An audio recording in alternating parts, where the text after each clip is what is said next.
morning. Good morning. Thank you all for being here today in person and online. I'd like to take this moment to read our land acknowledgement. And just as a reminder, we do this not because the land acknowledgement solves everything, but to remind us of our commitment to do better and to create better relationships and to make a difference with our relationships with our tribal partners. So, we are honored to acknowledge that the community colleges of Spokane and our main campuses for Spokane Falls and Spokane Community College are located on the traditional and sacred homelands of the Spokane tribe. We also provide services in a region that includes the traditional and sacred homelands of the Confederated Tribes of the Colville Reservation, the Kalispel Tribe, the Coeur d'Alene Tribe, and the Nez Perce Tribe. We pay our respect to tribal elders, both past and present, as well as to all indigenous peoples today. This land holds their cultural DNA, and we are honored and grateful to be here on their traditional lands. We give thanks to the legacy of the original people and their descendants and pledge to honor their stewardship and values. Without further ado, I'd like to take a moment to introduce our board chair, Trustee Mike Wilson, who would like to introduce you to Dr. Brockbank, your new chancellor.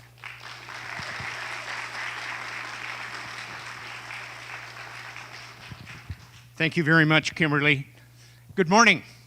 It's really a pleasure to be here today, and I must say I'm very honored to be the chair of the board. I've been on the board now about 9 years, and I'm not looking forward to the day that I go off because I have so enjoyed being associated with these colleges. We have a welcome today, but before we start, I have a couple of other things I want to just share with you. First, I want to thank the search committee. We had a great search committee. There were 12 of us, Beth Thu and I, representing the board. There was leadership from the district office, leadership from both of the two colleges, leadership from the Head Start program. We had faculty, staff. We worked probably about 40 hours or more reviewing applications, interviewing people, and ultimately coming to the decision of recommendations to the board. And so I really want to thank all those who participated in that search committee. It was really exceptional. Secondly, since December, we have had an acting interim chancellor. And sitting right up here is Greg Stevens.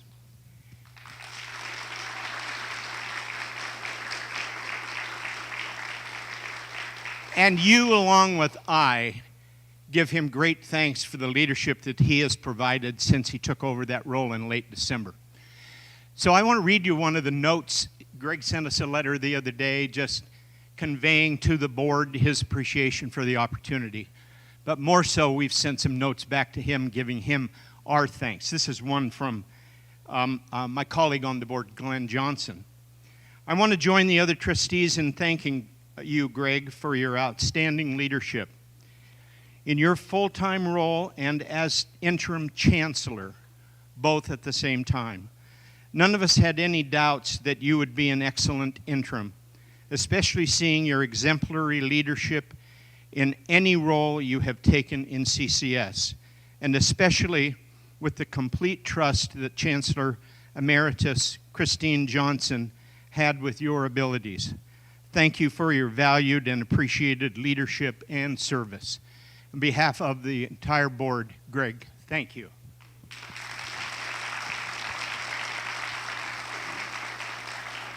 And I must say that as the chair of the board, we are truly blessed to have exceptional leadership in the colleges. With Kimberly Messina here at Spokane Falls, with Kevin Brockbank at Spokane Community College, and recently retired Christine Johnson, and the executive team. As a board, we are so appreciative of the dedicated leadership. And we had the great opportunity to select a new chancellor. And so it is my pleasure today to welcome to you the new chancellor, Dr. Kevin Brockbank. Thank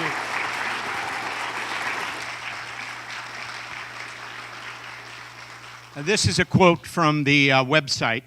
Dr. Kevin Brockbank became Chancellor of the Community Colleges of Spokane on May 1, 2 days ago. We made him work before that, by the way. He has dedicated his expertise and commitment to CCS since starting as Vice Provost of Strategic Partnerships from 2015 to 2017, and following that, he was the President of Spokane Community College from 2017 to 2023. Before working at CCS, Dr. Brockbank was the Dean of the School of Applied Technology and Professional Development at Salt Lake Community College in Utah from 2013 to 2015.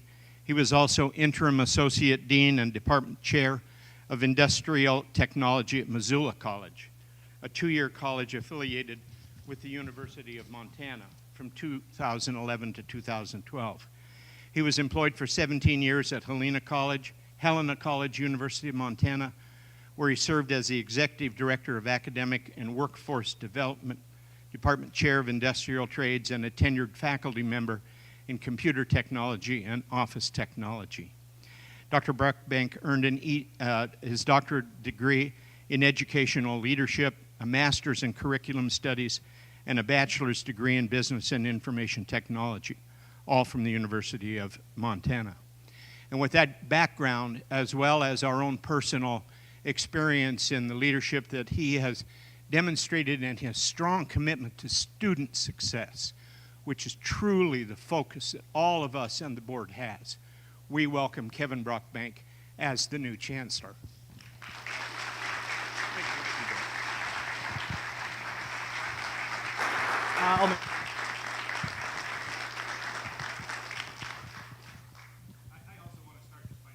Trustees and the search committee for the whole process and for having the opportunity to serve in this role. I recognize it's an incredible honor to be in this position and the responsibility that goes with it that really affects everybody in this room as well as thousands and thousands of students in our community. I think it's it'll be the number one career achievement for me, and super excited to get going. Well, welcome to your first town hall. Yeah, 2.5 days in. 2.5 days in, no pressure at all. We've been getting lots of questions sent in to us from different people at CCS, and then we may get some questions from the audience today. I think I have to be over here with my microphone. All right. We may get some questions from the audience, and we may get some additional questions online. Sure. So I'll start us off with one that had been sent in advance, and then for everybody in the audience, if you want to ask a question, just raise your hand, and Aaron over here has a microphone, so we want to make sure any questions we ask are on the mic so that everybody can hear them. Sound good? I'm ready. Great, okay. So just everyone knows that you're very familiar with Spokane Community College, and we got several different questions where people were curious about what are you going to do as the new chancellor to learn about Spokane Falls Community College and learn about the full breadth of CCS? Yeah, that's a great question. I think it was one I addressed during the chancellor's search a little bit because I knew it was a topic, and frankly, I'm sure there's a reasonable and understandable fear of favoritism, but I can just guarantee you that's not going to be the case. As I look at the two places that I have less familiarity with than Spokane Community College, the Falls and the district, I do have some previous experience with that, and that's where I'm going to start. And so I don't know that everybody knows this story, but I applied to be the president of Spokane Community College in 2015, and I really didn't think I was even going to get a phone call. I didn't have the boxes checked. I was like, just throwing in some paper because it was a job I just couldn't turn down. Like, oh, it's perfect. It's in Spokane. It's close to Montana. Get the family back together. It was a really, and I ended up being a finalist. And so got to the point where I thought, oh, this could happen. And it didn't happen, but Dr. Johnson called and offered me at the same time this job as the vice provost. And so I took that for a lot of personal reasons, and that allowed me to have 2 years working district-wide, working with e-learning and global education, the Honors College at that time. And so I spent actually a lot of time at Spokane Falls during that 2 years and really build a base working knowledge. And it's actually surprising to me how I can look around the room and I can name more names than I probably would have guessed at the beginning. And so I have a great foundation. But at the end of the day, I don't have the depth of knowledge of both the district and the Falls as I do of SCC. And so it's a pretty simple answer of how you do that, and that you just have to be present, right? And I love walking around. My style was really developed as part of working at two-year college in Helena for 17 years, and Mike mentioned that. But that was a college of 800 FTE, and it was small. But that's how I developed my style, which is walking around. And I'll do that, and I'll do plenty of that. But this is also where I need a little bit of help, which is I want to be invited to things at Spokane Falls, and I want to be invited to places that the district operates. This morning I talked to Bobby about some tours of the Head Start campuses and sites. I can wander around and engage and be part of these things, but if you have something that is, you think a meaningful engagement and a demonstration of the work you do, I'm in. Like, give me a call, let me be part of that. And I'd love to. I know I've talked to President Messina about helping me with that a little bit as well, and I'll be around. But that would be a typical thing any new administrator would do, is like, oh, I'm going to go on a 100-day listening tour. Well, I will, but that will be the common practice going forward, too. It's not just going to be, oh, the next 3 months I'll figure out what's going on, and then I'm going to back into my office, and we'll see in 10 years. I like being out. I absolutely love the campus environment. I like being around students, and so you'll see me, but also please do not be bashful about inviting me. You'll probably get turned down a couple times because of schedule before it happens, but like, I want to be at those things. And so I ask you to help me out with that a little bit. Great, thank you. Do we have any questions right now from the audience? Okay, I'll just keep the ball rolling. All right. So we got a number of questions from people about the culture at CCS, and what you see is the culture, and how you would like to shape the culture at CCS. So would you tell us a bit about that? Sure, and that's the first thing I would say about it is I think culture is one of the most important things in this job. Like as the chancellor, you're driving vision and culture and direction of the whole organization, and trusting many other people to help carry that out in the same theme and way that you want to. And things that are important to me culture-wise are these, and this is both for students and employees, is that you have a sense of belonging. And you see that in student success. One of the first things they tell you is like, if a student connects to the person at admissions or registration, or a faculty member, or they have a connection to a club, or they're an athlete, they are exponentially more likely to be successful. And that applies for our employees as well. If you love it here and you find value in coming here and it's fun to come to work here and you have a sense of belonging and you work with a team, you are more likely to stay. And that is a really important thing right now. How many people have been on a search committee this year? Unanimous, nearly. We got to knock that off. We got to figure out a way to cut that back. And so a culture that has a sense of belonging is important to me. I think a culture that is driven by empowerment for people to do the work and for people to realize their potential is really, really important to me in the way that people operate and feel comfortable here. Helps create that sense of belonging. But if I start tying, the variables that create culture are multiple, but if I had to pull one culture item out of it, it's trust. And having trust relationships are the things that generate all those things, like a sense of belonging and teamwork and empowerment and all those different components that make up a healthy culture. And so I want us to continue to work on trust building and trust relationships in the way that you work with others around the district, and how we can help promote that. And I'll give you kind of an example of one of the things where I know that there's work to be done on trust building. And this often happens, we see somebody who will be hesitant or reluctant or just not say, I see something happening that is dumb. We do a dumb job of this. Or I made a mistake and I need help fixing it.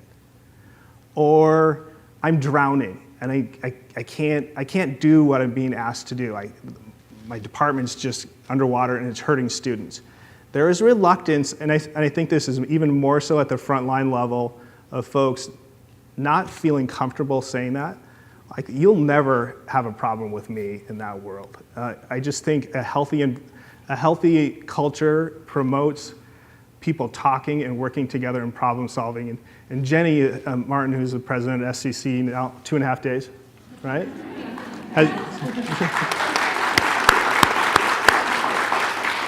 Has heard me say this before too, and this is the kind of culture which is, I don't care if we have problems here. We're a huge organization, we're complex, we've got 2,300 employees.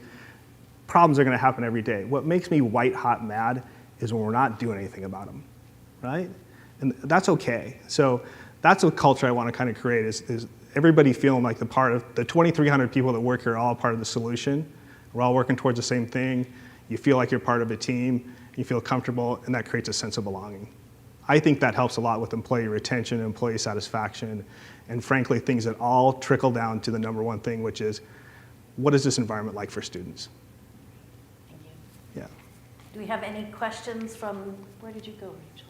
There you are. From the online audience or folks in the room? Anybody in the room? Yes. Wait and get the microphone. There you go. Thank you. And would you introduce yourself?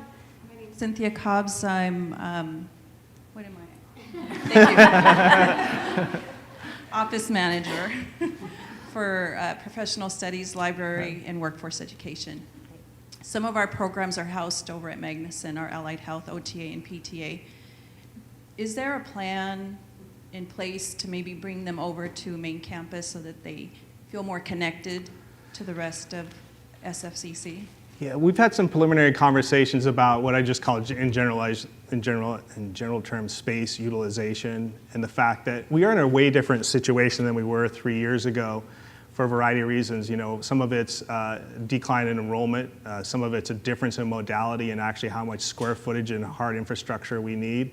And so we really are taking a close, careful look at that. There's been some presentations to the board as we kind of start to dig towards some real data integrity around that. And so trying to get, the fact that we've spread out over many years as you grow, this is a time we probably have to start kind of moving back into a place where we're not paying leases that we don't get value out of and using spaces that disconnect students from other services. So yes, actually President Messina and District Cabinet had a conversation about it on Monday, correct? And so it's absolutely on the forefront of our minds that is a desire of that program and the college to move that around. And I can tell you there's probably a dozen real pieces of facilities and leases and stuff that we're going to take a really careful look at to make sure that we are spending money where it makes sense and consolidating where it helps us out to save money and utility costs.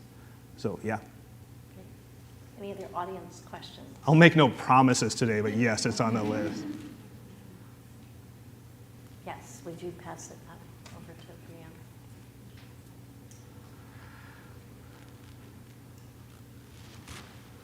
Hello. Hello. Brianne Riley, Executive Assistant to the Chancellor. Feels like a setup. I just know, right, the couple days I've worked with you, I really enjoyed working with you, and Nice. I'm just kind of had a chance to see, and I'm wondering if you could explain to the others what your ideas are of kind of shaking things up a little bit, a different avenue that you plan on going from our last chancellor, kind of setting your own pace. Yeah, there's a lot of questions in there. I guess I would say my approach to this job at this point is to really be thoughtful about, I hear plenty of whispers in the halls of worries of, you know, is this going to happen or is that going to happen? I'm going to do the same thing I did when I started Spokane Community College, and that's I'm going to validate for you a sense of stability. There is going to be no wild, crazy, big splash thing that just knocks you off your seat right away, and we're going to really, we had a great conversation on Monday with the district cabinet team, and for those of you who don't know who that is, that's the 2 presidents, the 4 vice presidents, and then all the district, the PIO, and all the chief academic, all the chief officers.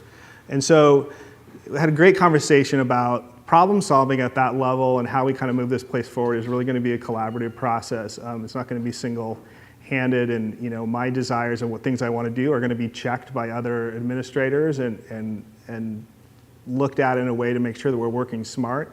I want to be really strategic and really work smart and thoughtfully going forward. So I'm not going to say, I mean, there's some things that we're talking about. If you want a couple of specific things that we're really looking at that I think are going to be high priorities, and these are some things I presented to the board during the search process. Space utilization that we talked about a minute ago. I'm going to really take a careful look of whether or not we have any value added by having the administrative offices as RP1. And whether or not those facilities need to be closer to campus and the mission that we do. I think if we're a mission-driven institution and we have critical staff and functions that don't get to be a part of that mission each day, we're missing some real benefit there. We're going to really work hard over this next year on a different budget process that is based on a strategic allocation of resources. and that's really a large thing to explain, but it's important going forward. We are going to spend a lot of time on employee retention, and I probably get a chance to talk about that a little bit later, but we're going to talk about things that are important and that go to the kind of the primary, what I think are kind of the primary issues of us going forward, and really emphasize the guided pathways work at the two colleges in the interest of student success.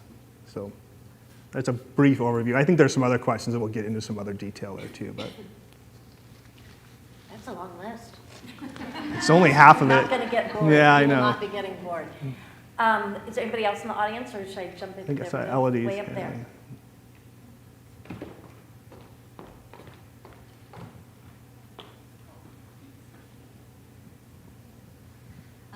Good morning, Dr. Brockman, Kevin, sir. Hi, Elodie. Elodie Goodman, Dean of Social Sciences, Business, and Human Services. I have a couple of questions. Being short, I like to be in the weeds. So let's start with a weedy question.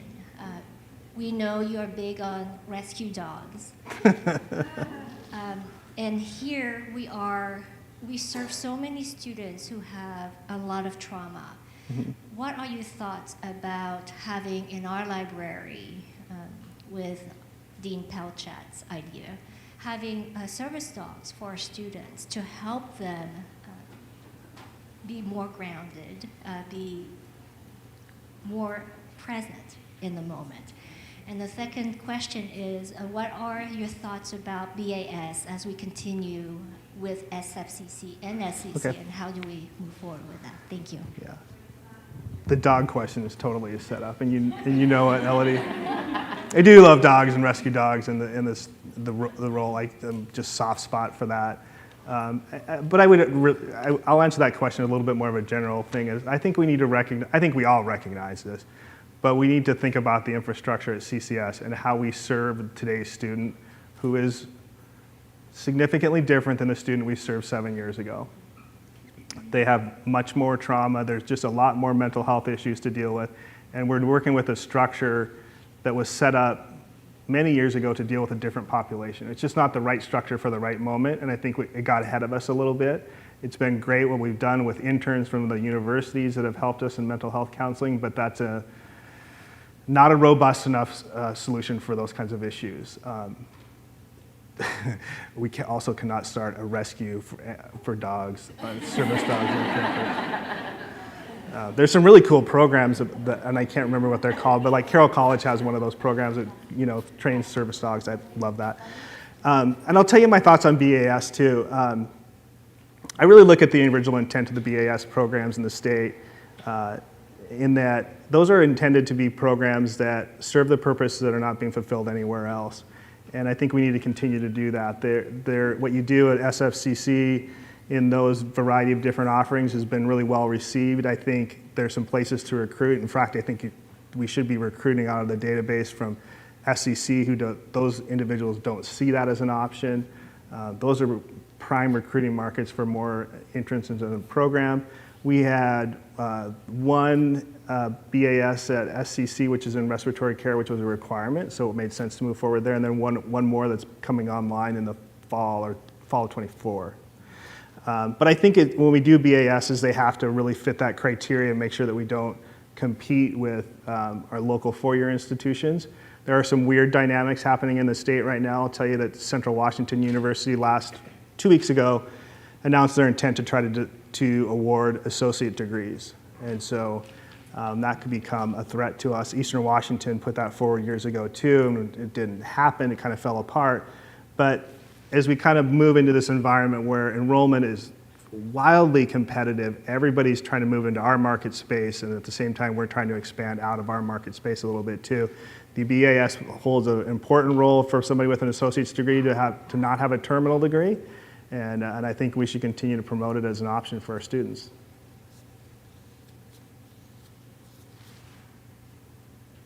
Hello, Dr. Brockman.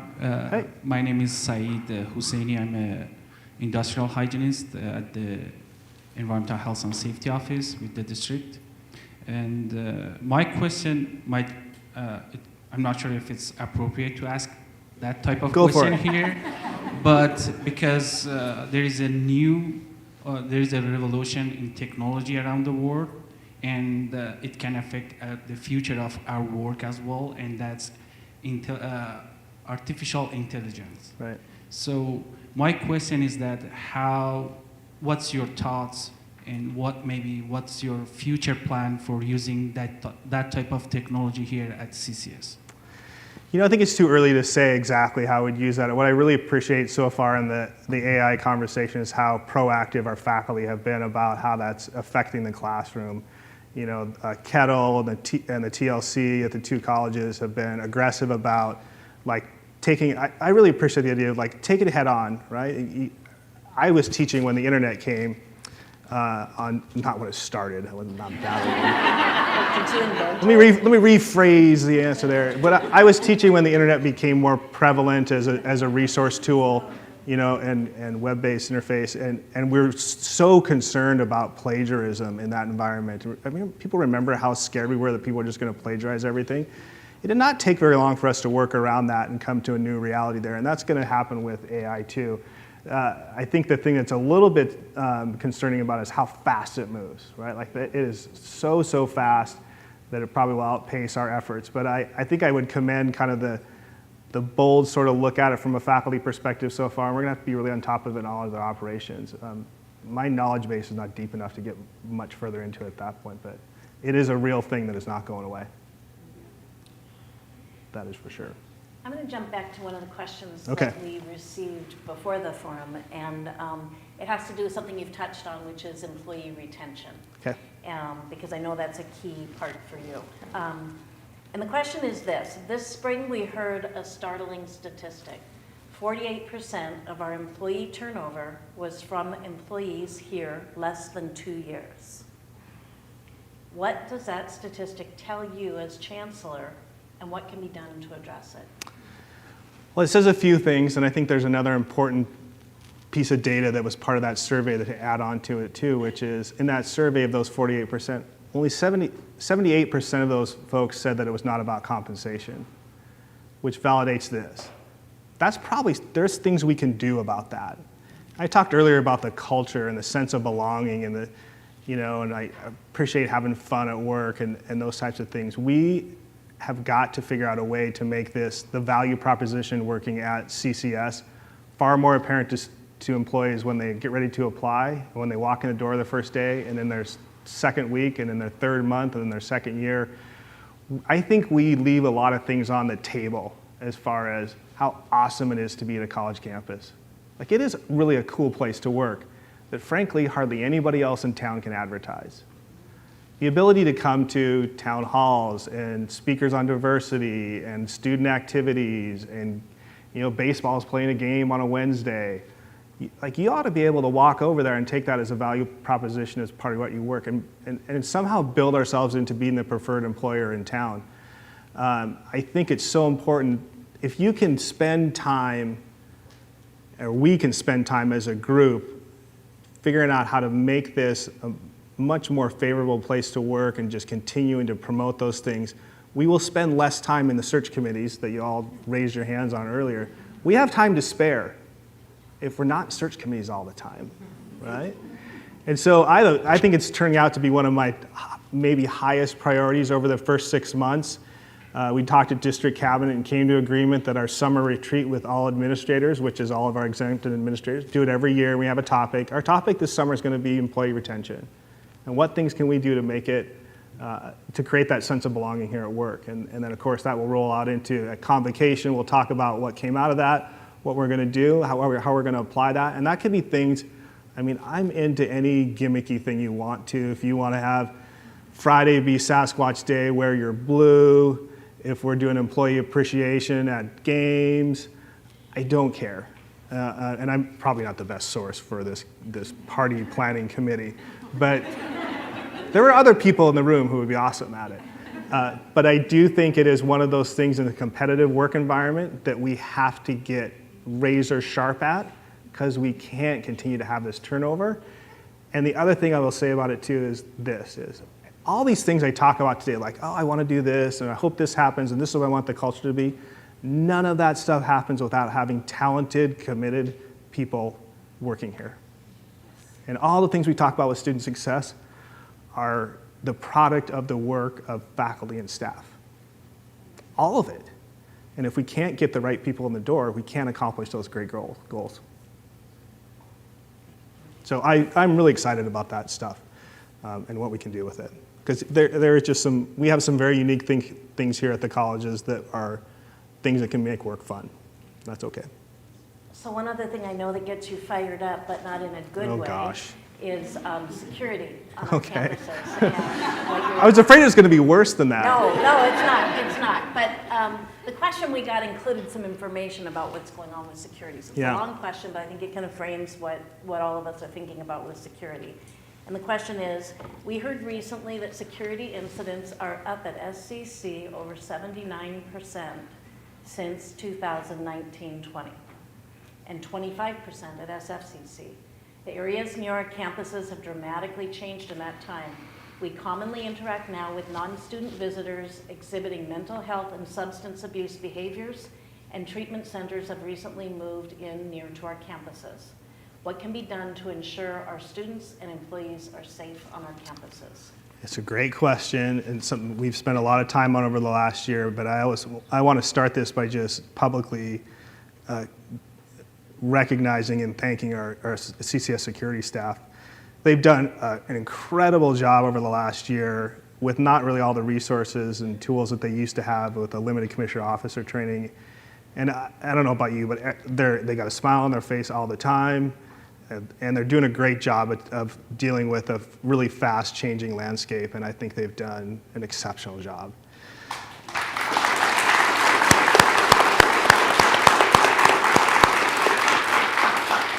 That's how you get out of parking tickets right there. But that being said, we did have some changes over the last year. Both college campuses have seen a dramatic change for different reasons. Neighborhoods have changed. I'll talk about SCC first, just because it's the thing I'm most familiar with over the last years, but it relates well to this, and I'll give you an example of why it relates well to SFCC. So Ken DeMello has been saying for years, like, hey, I think SF is about 5 years behind SCC. And recently said, he goes, I think we're about 1 year behind SCC. And so the problems we are dealing with at SCC at a little bit higher level are probably foreshadowing for what we're going to be dealing with here. That being said, we really were looking at security going forward with the freeway being built over part of the campus, and knowing that we were going to have an increased presence there that was going to be challenging. But with the opening of the Trent homeless shelter, we really had an overnight change in our environment. And both college campuses have been kind of tucked away in little quiet spots, and that's really changed overnight for us. And that has been a new lesson. One of the things you learn in this job is when you think you're prepared for everything, then the other thing's coming, right? And so dealing with a homeless population on campus has been challenging, and all the things that were mentioned in the question are all true. Mental health issues, drug use, litter, camping have all been things we've dealt with, and it kind of peaks and valleys along the way of flow of it. But here's what we've done to address it, is it takes everybody, right? Like, this is going to be a thing, once again, just like AI. It's not going away. It's not something we can influence, but it will take everybody to be a part of the solution. When security talks about see something, say something, you got to kind of follow that principle, because if there's a place on campus that it looks like it's low line of sight and you need that kind of cleaned up so it's safe, you should say something about it. But we did all kinds of things to kind of prevent some extra traffic. We talk about, we lock up the exterior outlets, water faucets. We worked really, really closely with the city to increase police patrols on campus. I have the city manager on speed dial. When we have problems, he's responsive.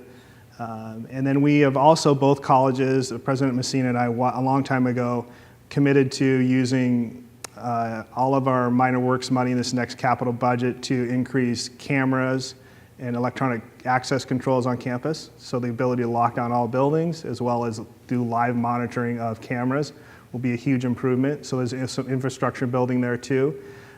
We had our counseling staff actually work with Charlie Holland, and they're going to bring in a self-defense class from the sheriff's office.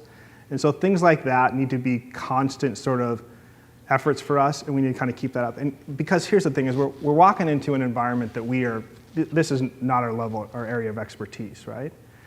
And frankly, everybody struggles with it, whether it's downtown or other areas. It's just been a real challenge in metropolitan cities everywhere. And what I've said to our campus, and I'll say to the district now, is when we look at these types of things, in education, this room is filled with compassionate people who understand and have real empathy for people who are down on their luck. But for us, there are 3 priorities that happen first before we are going to look at that. And that is, first and foremost, is the safety and security of our students, the safety and security of our employees, and protecting the teaching and learning environment. And when we can get those things accomplished, then our efforts can turn to the compassionate people in our neighborhood who are suffering. But we have a lot of work to do to get to the point where we feel like our campuses are up to grade. You know, one of the interesting things about that question is we have 60 years of buildings being built here, which are all based on make this the most welcoming, open access, flowery, you got to come in here and get a drink of water thing. And now in less than 12 months, we're saying, whoa, we want all of you to come in here as prospective students, but those of you wandering the neighborhood, we're not doing that. It's a really, really hard thing, both logistically and sort of philosophically to do. And I'm not saying there's a perfect way to do it, but I think we have some good people in mind that are working on it now. We have a plan to kind of really fully reevaluate the security, presence, and capacity to deal with the new environment, and so we're going to be working on it hard. Thank you. And I know we have a question from the online audience. Before we switch over to that, I just want to put in a plug that every Monday you get a newsletter from CCS. On the inside, it's emailed to you, and so many of the topics that Chancellor Brockbank is talking about right now, you can find more information by opening up that email and reading the weekly newsletter. So let's put in a plug, and now up to you for an online question.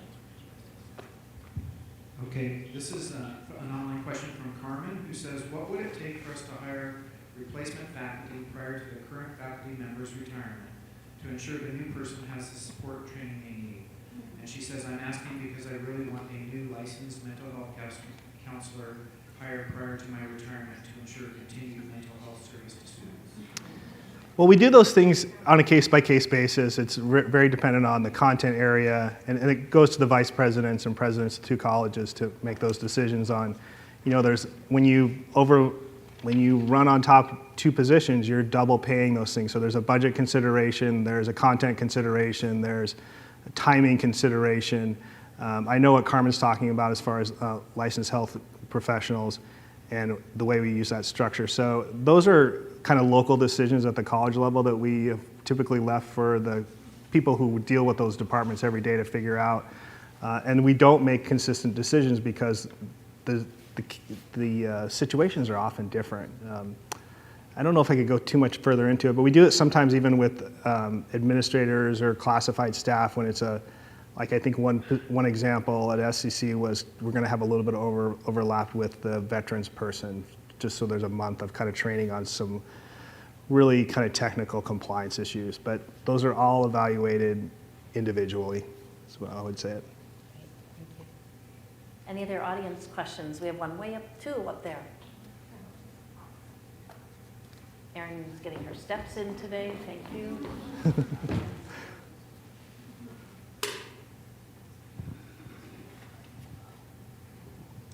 Hi, Geneva Ayers with the foundation. And I'm just wondering, I've heard you talk about your relationships building with CCS or SCC in the Falls. I'm wondering how you plan on connecting better with the outlying communities such as Inchelium, Colville, Republic, and Pullman? Yeah, so that's a good question about kind of external relations, and I can give you a pretty robust answer to that, actually. It was also on the list of first-year priorities that were given to the board. You know, Chancellor Johnson, who was here previously, had an unequaled ability to cover ground and represent the district as a single 8 days a week fireball. You know, it's like she was kind of unmatchable in that. And that was her skill set. She was really good at it. I don't have the same skill set and recognize that I'm not going to try to duplicate Christine's efforts. But I also recognize that we have a lot of resources and a lot of talent and a lot of power because of our size to do that kind of work. And so Monday being the first day, one of the first things we did in district cabinet is we talked about a formal community engagement plan that is going to use not only our senior leadership team to broaden and assign different places where we work, but also use our talented deans and directors and faculty and staff wherever they happen to be. But we're going to keep track of it, and we're going to also kind of help with a script of these are the priorities we want to talk about, so that we can really effectively, consistently represent ourselves in Chelan and Newport and Pullman and wherever we happen to be. I want that to be far more systematic than it has been in the past, and in a way that really actually serves as a professional development tool for those people who are administrators who want to move up or faculty who want to move into administrative positions. Those are opportunities that we have and we should use as ways to kind of encourage engagement externally. I still serve the role as a primary external person and elected officials and some really important things like that, but I am not afraid to share some of those responsibilities and take advantage of the talent that's in the room. So I'm kind of excited about that, actually. Hey there. Hi. I'm David Bullis. I'm the Equity, Diversity, and Inclusion Program Coordinator here at SFCC. And I noticed we do a land acknowledgement, and we do them pretty consistently, and that's lovely. And I think we do a pretty good job of engagement. We're really doing a lot of work on the college level. So I guess, and it could also kind of ebb into that space utilization that you mentioned. Is there any plans, initiatives, thoughts at the district level to go from land acknowledgements to land returned? I think we haven't talked about that specifically. I do believe that the engagement that you talked about is part of that community engagement plan, but land return has not ever been a topic that we have covered. So I'd have to probably think about it a little bit, and which places would be under consideration for that. Is from originally being in the Spokane tribe homelands, and so it's a great question that I do not have an answer for, but I will get back to you. So you didn't give us a solid yes on the rescue dogs on campus, but I'm going to hold on to that idea. I didn't want to let Elodie down. I didn't want to promise anything I couldn't. No, but Elodie and I are eye to eye on that. That's one part about your past or your present that some people know. Sure. Another part of it is your non-academic background, your background with whitewater river rafting, mountain biking, that sort of thing. With the rapid changes in higher education and the pace of what is going on, how can you apply what you learned as a whitewater river rafting guide to your current job? So I saw that question a while ago, and it made me laugh. And I thought, we're not going to cover that today. And then the more I thought about, actually, there were some things. So I guided whitewater trips for 13 years in Glacier National Park, both while I was a college student and a faculty member. So the day after commencement, I drop all dress clothes, run to Glacier Park, then show up the day before we started and start back into the classroom. So I did that for 13 years until I realized I was too old. But there were really some great lessons that came out of that really do apply, and I'll give you three. One is that I tell students this story all the time. I am a student who dropped public speaking in college 3 times because I was horrified. I could not have done this at 20 years old. I'd been sweating and stuttering through. I just couldn't do it. And 2 ways I got over that. One was getting hired as a whitewater raft guide, and you could just get plopped in a boat with 10 people for 3 hours and entertain them. and your tips were dependent on that. My game got better along the way there. And then the other thing I did was I got hired as a faculty member, and you have to really get good at delivery and communicating with people. So that, and over time, and I still have those moments, and I really empathize with people who do, just a lot better at coping with them along the way. The other thing that the raft guiding job gave me is that the 2 companies I worked at, I was a head raft guide at both of them, and it was one of my first real jobs where I had some really heavy management and logistical responsibilities. One of the companies I worked at, we did all the backpacking and hiking in the park, all the rafting, overnight trips. So every morning we had hundreds and hundreds of people in the park, vans and buses going here and there, and food and logistics on the things that were really all being run by summer RAF guides. And if you want to stereotype a RAF guide, those things are all true, right? So that was our workforce. But what it really taught me is how to manage high logistics, but it also was the first place I really had a chance to work on culture and build teamwork and really be compassionate about what people wanted and needed on a day, how I fit people in the right spots and use their strengths and weaknesses. And looking back on it, it was really, I get nostalgic about it just because it was such a great experience. And when I talk about culture and this kind of sense of belonging and teamwork, I really do think back to some of those RAF guiding experiences where we worked as a true team and had real trust built. I would like work here to be as fun as it was at the RAF company, so that's the goal. Not every day was fun there either. And then the third one was crisis management. You know, you guide RAF trips, and you're in Glacier Park, nearly all that's fun.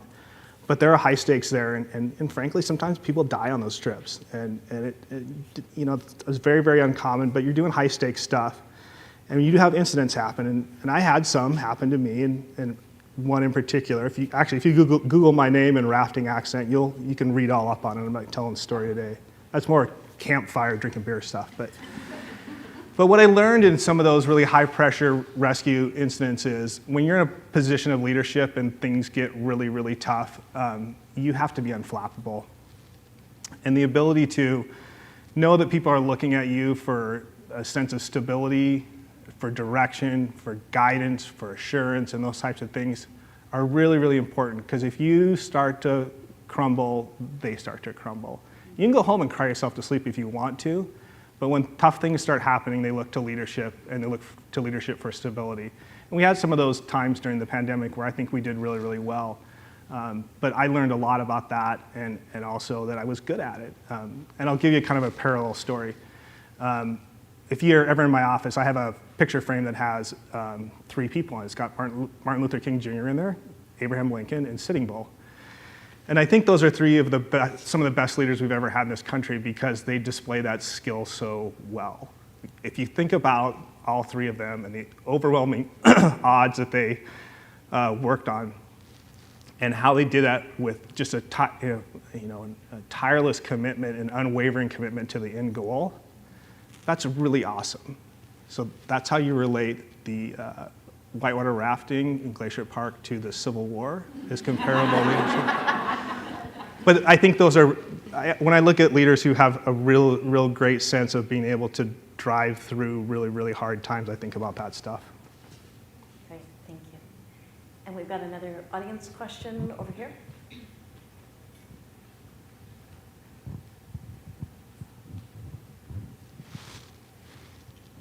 Hi, my name is Emily, and I'm the social media manager for everywhere, CCS, SFCC, SCC, community. So I was just wondering, what role do you think social media plays, and if you have any ideas or thoughts on how we can utilize it? Because I kind of see it as an enrollment tool for students. That's how I'm kind of trying to grasp it this year. So I think it's critical, and more than critical. So I'm almost 52 years old. I own my age a little bit, right, and recognize that I am not the social media expert. But what I do recognize as we deal with students is students don't operate the way I did as a student. When I got a letter from the University of Montana my first quarter, I opened it up and I highlighted it and I called the number and I did I did everything I was told to do. My kid's 19, he was a Running Start student last year. He didn't open email, didn't open mail, didn't answer phone calls, didn't respond to texts. Like, I don't know. I think it's one of the only ways to reach a certain population of prospective students today. It's critically important that we find the right way to connect with today's student. And I think that the way that changes so fast is so important to have positions like yours that are really on top of that stuff. Because I admittedly hold no value in that conversation at all. People my age say, like, ooh, we should have a billboard. Maybe put it in the paper, in the Sunday edition of the paper. I'm not that old, but but what I often, sometimes we've had those conversations at SCC, I'm like, what are we doing, Mark? And I don't see anything. And I say, I don't see anything either. But if a 51-year-old college president, chancellor of a district, is seeing our ads, we're advertising to the wrong group. Right? I want it to show up on my kids' feed. And I really trust the content experts. You do whatever you think you need to do. But it is important. So we've got a question in the back way up there, and while you head up that way, up into the balcony area, I just wanted you to address some questions we got about work-life balance and flexible work schedules, and then as soon as Chancellor Brockbank is done with that, then we'll take your question. Okay. Yeah, so work-life balance I think is really, really important. Actually, I know it's really, really important. There's everybody applies that differently, but there's a real important part of your personal health that equates to your quality of work going forward. And I just believe that I would rather have people work like their hair is on fire for 40 hours and then never see you or hear from you again than try to spend 6 days a week like we used to doing work. And I don't think that's healthy. I think the younger generation has a much better ability to set boundaries on work that protects their personal life, and I really appreciate that. I like seeing people on Facebook and other social media out there doing stuff with their friends and family away from work and enjoying it. That's part of the reason you work, right? Is to have those moments of pleasure and work-life balance. And how we do that is, what's interesting is how that's changing over time. The ability to have telework at some points and some modified schedules. And I think we need to continue to look at that. And I'll admit this, I think there's probably legend around the district, but I was pretty tough on telecommute work during the pandemic. And there was a couple reasons for that. One was that our mixture of programming at SCC required more in-person delivery, baking and aviation maintenance, and there are things that just can't be done online. And so it required it. But then there was also a part where I was like, I really felt strongly that in a time when there was so much disruption, that we have a lot of students who either can't or don't navigate the virtual world very well, and we wanted that in-person presence for when students came in the door and needed some help. I think a lot of the change from the old work environment to this option where we have a lot of people have different kind of work schedules and arrangements right now are a product of a moment of chaos that we put together, and we're still kind of working through it. I don't have any desire to make any sweeping change on that. I would like for us to look at it as a district and try to be consistent across the district on how we're doing it so that there's some equality at some level, knowing full good and well that it won't be equal all the way across because we all do different jobs. The grounds and maintenance crew can't do work from home. But there are other places where there are some times when it's okay. And I think now that things have calmed down a little bit, it'd be great for us to look at that again and look at it with some purpose and some real outcomes of how we do this and what's acceptable and what's best for our students. Okay, and we have a question up there. Yep. Hi, my name is Joseph Pintico. I'm with the drama department. I'm a student here at the Falls. I wanted just to touch back on talking about the unhoused population on campus. I've seen instances where there's definitely been safety concerns. But I wanted to see if you have any plans to, I guess, try to train from within, so faculty and campus security, to try and teach de-escalation in those instances and providing resources. While yes, this is a private campus, we do live in a society where there's an increased population of unhoused people, so we kind of can't ignore that. As we've seen, increased police presence doesn't always lead to extra safety. So I'm just curious if you have any plans aside from extra policing and surveillance. Sure. Yeah, and I probably didn't cover that very well. Our security group does have access to training for de-escalation tactics and other things that apply that I don't need to repeat all those things, but those are that daily interaction and the ability of all of our employees to have an effective tool to deal with a situation that's new to them is something. I talked about the idea of having the sheriff's department come for self-defense classes and just continuing to build a sense of comfort and amongst all of our employees are available. Those are the things we're going to have to look at being more strategic about making available more often and more publicly. They've always existed, but they've been used and needed in very, very small amounts, and I think those days are over.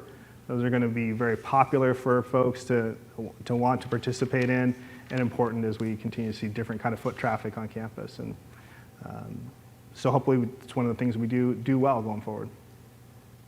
I hope I answered that question. We have time for about 1 or 2 more questions. Is there anybody else in the audience who would like to ask a question? You've got one right there. And you've got there and there. Perfect. Austin Davis from Spokane Community College, lead data analyst. You were mentioning about like connecting with prospective students. What's some of the messaging that you see for our district that makes us stand out from the competition in the surrounding area? So in other words, like, what are some of the advantages of the services and the programs that we offer that make us attractive to prospective students and our community members? Yeah. Did you plant that question? I didn't plant it, but if I had, I would have planted that question and the dog. Nailed it, Austin. Good job. It's a great question, and it's got a lot of tentacles to it. But there's a reality, and I mentioned it earlier in passing, that the competitive market for students is as high as it's ever been, and it's only going to get higher. And some of the kind of unspoken boundaries of who's recruiting what students, those things are gone. And so our neighbors and partners at our four-year institutions want some of what we're doing. And in fact, the K-12 is trying to kind of creep into some of our world and the professional technical delivery of areas. We need to get hyper aggressive about who we are and be better than anybody else at it, and in a very, very aggressive way. And so conveniently, as we did the strategic plan with the board a little over a year ago, one of the things in there that's required is a branding project. So we are going to rebrand CCS, the 2 colleges, that really, and the purpose of a branding project is, what is your value proposition? What does the community see in you? What do you want to promote? Do we want to be known as this great workforce entity, this low-cost higher education entity? What are we driving out there? Who are we? What's the one logo that everybody recognizes for CCS? Can anybody answer that question? No. Which version of Sasquatch? We are all over the place. Do you know what the red and black eagle looks like if I say Eastern Washington? We're a little lost in ambiguity of who we are, what we're trying to push. And if we want to stay viable in this marketplace, we have got to throw down like everybody else is. And I'm super fired up about the branding project, and we are not going to do it with anything but 110% effort. Like, it's going to be a very, very important thing for how we stay relevant and visible in this community for the next 10, 15 years, I think. And I don't think I'm exaggerating that for a second. Good afternoon.